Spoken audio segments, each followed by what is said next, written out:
Let's see if we can figure out this dodginess. So this looks okay. The rather bushy wires that had come through that I started cutting, probably maybe a short or two, but I think I've kind of cleared all that up now.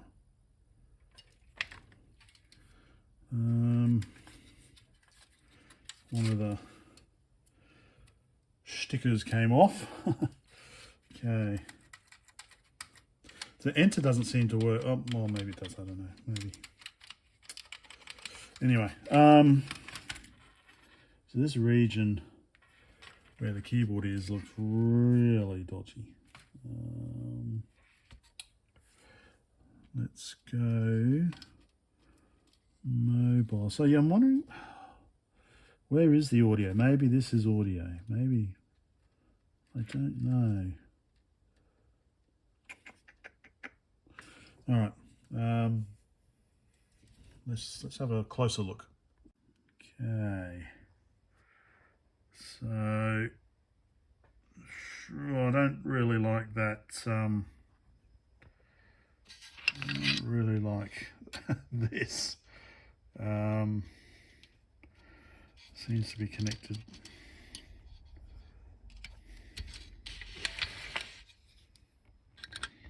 What the hell is that? Okay, one of their resistor arrays. Okay, so maybe I can, so this doesn't seem to be anything. So maybe I can just replace that with a proper wire. That would make me feel safer. So I'm assuming this kind of pink purplish stuff is the cassette, I think. That's what I'm assuming. And then this blue stuff is the keyboard that is kind of, a light breeze goes past and it starts working. So let's let's get it out and have a closer look, see what's going on in there. Okay, I've got the rubber feet removed. So yeah. So I did find some new ones. Not really what I had in mind. I think I need to go to element 14 for the ones I had in mind, but let's see. Okay, so this cable was loose as well. It was tied around the keyboard cables, so I don't know what that's for.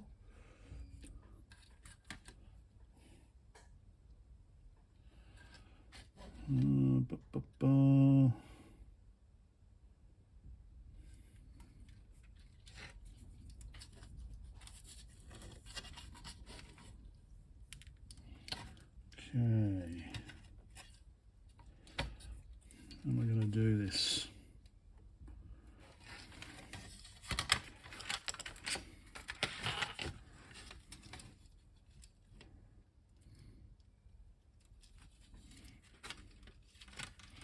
So we've got 2 rows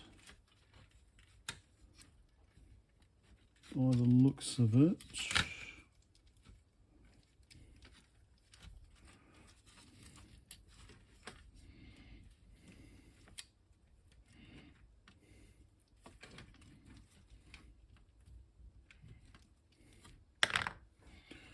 Let's have a closer look.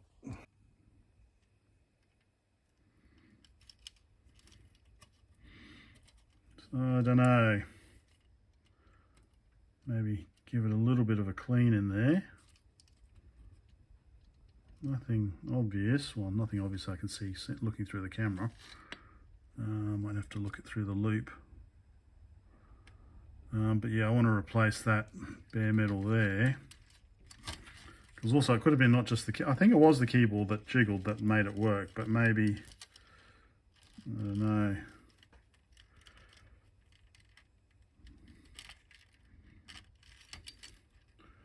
Something there as well. But I want to make sure I know what's connected to what.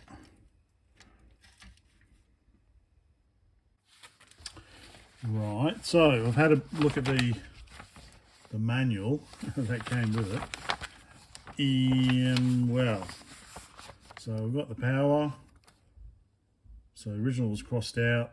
I had this in here, but I've crossed it out because, well, it wasn't 2 and 3. It was 1 and 2. If we look at a DIN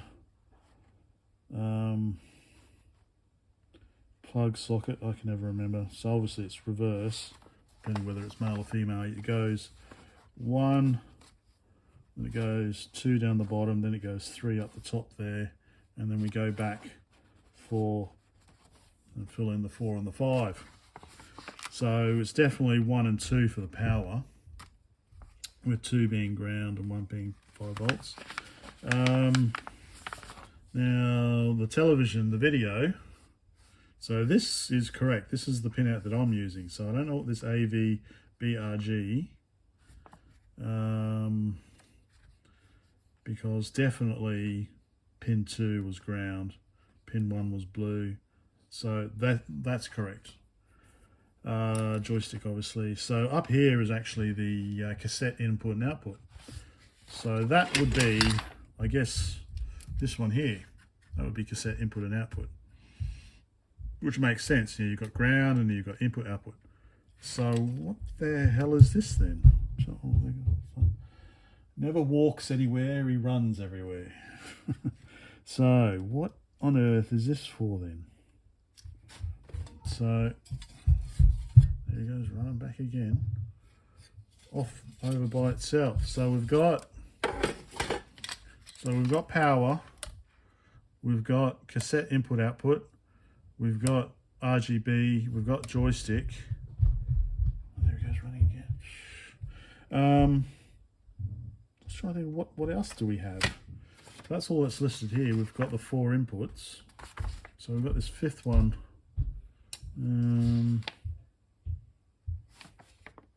Something about Indiana Jones.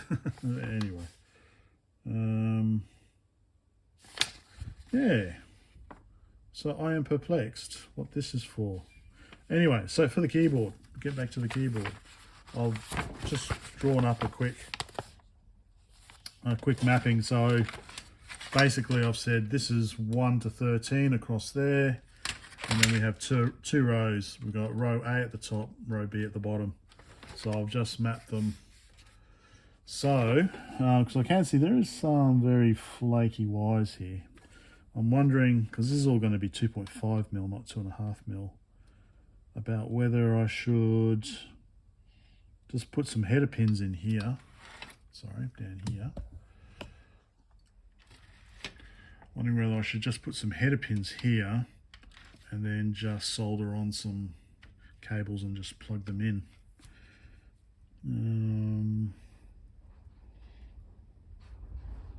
Because this is all going to be 2.5 mil, isn't it? It ain't going to be 2.54 mil. Oh no, it is 2.54 mil. Wow, look at that. It is 2.54. It is imperial. Yay. Okay. So I could maybe stick some header pins there. So desolder all this stuff. Yeah, all right, I might do that. So I'm going to desolder the keyboard. Well, desolder the keyboard off. Fix the joystick. Yeah, all right, I'm going to try that. Okay, so I've removed the cabling from the keyboard side. Just give it a bit of a clean. Now I'm going to remove it from the specky side. So my idea is I bought a whole bunch of these off AliExpress some time ago.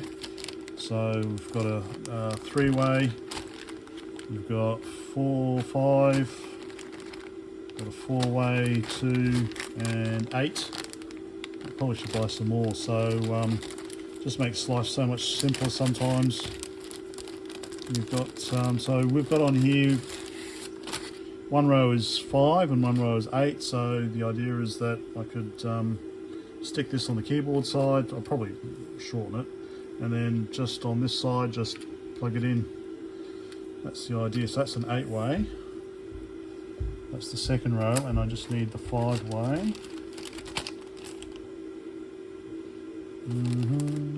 That's 8-way. Nearly avisi. Folding. Okay. That's the 5-way. So I'll shorten these up, solder them onto here, and plug them into there. And then at least from that aspect, the keyboard is, you can remove the keyboard. Still got the joystick here. I really should get that pin out, although it should be standard, shouldn't it? It should be standard. Maybe that's one thing the Soviets did standardise, is the joystick DIN. Anyway, there seems to be a 6-pin though, so whatever. All right, keyboard first.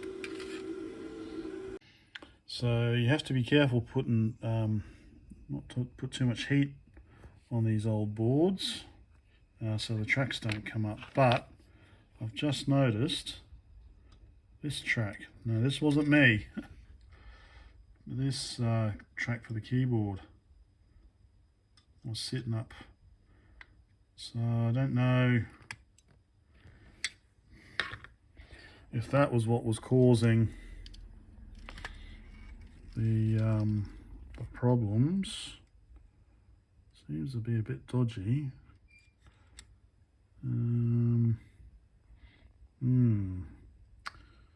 Not very good. So I might have to, if that was connected, supposed to be connected, then I might just have to use a bodge wire, because I don't like sorry, I don't like how it's so close, just running through there. I'm not 100%. So I'm thinking that was probably supposed to be there, and that's come off. That wasn't me, because you see there's no solder in there. So yeah. So I assume it's going to this resistor here. So I might just, when I put in the headers, if I can squeeze them in, I might just get rid of this and then just run a wire to that resistor there. Because I'm not too trusting of that.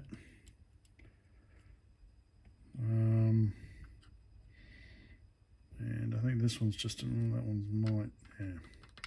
All right, let's see if I can get it back to at least the state it was in. Oh, okay, I think I'm done. I hope people can appreciate the the effort I'm going to, I'm not just shitting on these old machines. I'm actually trying to care for them and get them working again. So it's not just saying, oh, look at this rubbish. It's I might go, whoa, what the fuck sometimes, but I do appreciate the effort that's gone in. So I've got the headers there now, and I've got them on the keyboard there. I've fixed up, so I've replaced that bare wire that was there, and I've also, I need to chop it off still, but there's the sorry, doing this handheld, there is that rogue track floating around. Sorry, where is it? There, and that's the one. Sorry, I'm trying to do this one-handed. This rogue track here that went from one of the keyboard inputs via the pull-up resistor to pin 2. So I need to chop that there so it doesn't short on something, and I've bridged it there.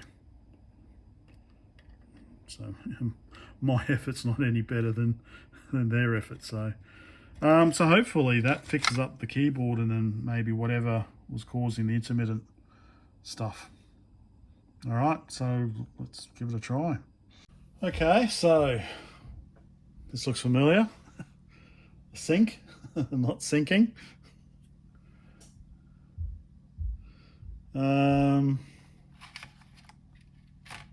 I don't know if it's because I've got it out of the case, or see, the keyboard's working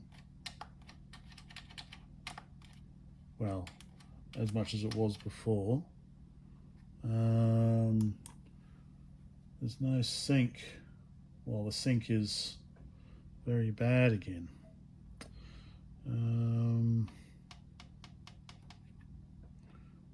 I just noticed a typo on here. See, the enter button still doesn't seem to work, so I'm going to have a look at that.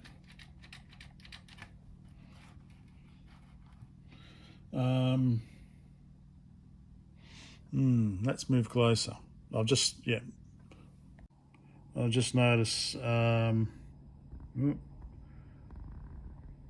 return with a Cyrillic N instead of a Latin N. Just noticed that. But yeah. See, what was the other machine that we had problems with sync on?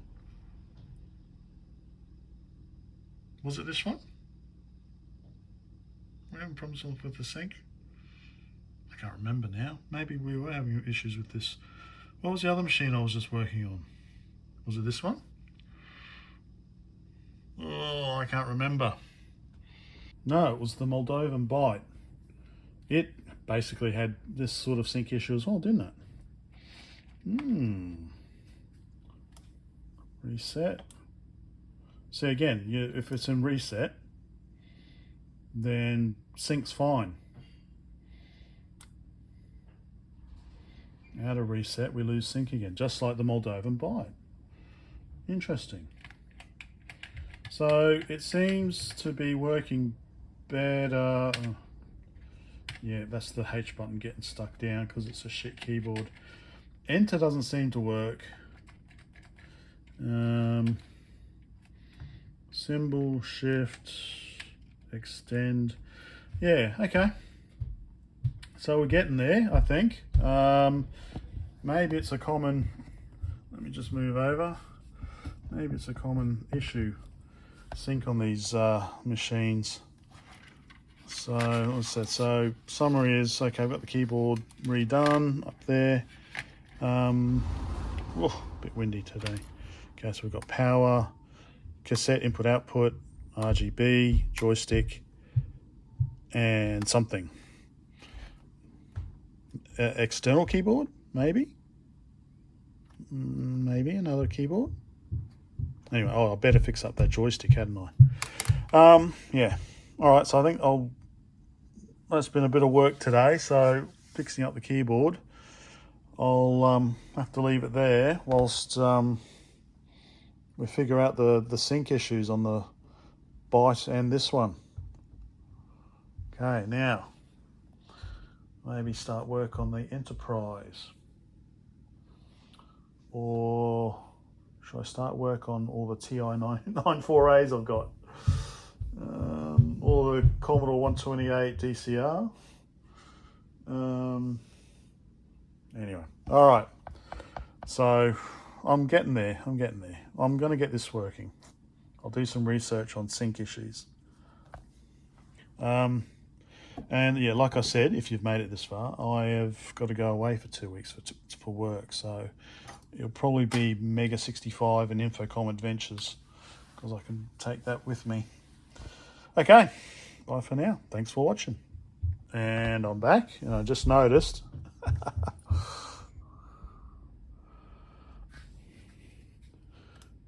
reset again. DRAM issue.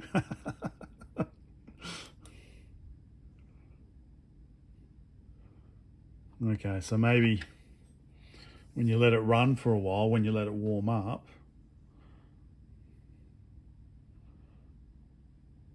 I think maybe it starts to go a little haywire.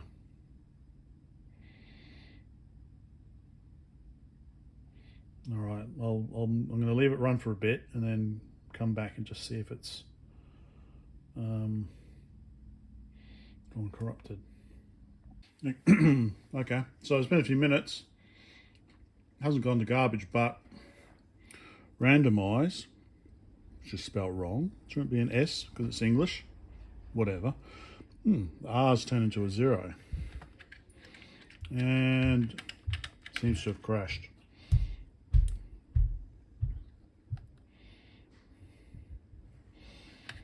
So there is something after a few minutes. So one thing one person pointed out is that there's no decoupling caps. Well, there's the standard number. So we've got them on the, yes I know I'm going to short something if I use something metal, but whatever. So we've got the standard 1 every 2 DRAM. That seems to be the standard. But there's hardly any other decoupling caps. So one on the Z80 even. So I don't know. Maybe one thing I should do is add more decoupling capacitors. Maybe that'll smooth things out.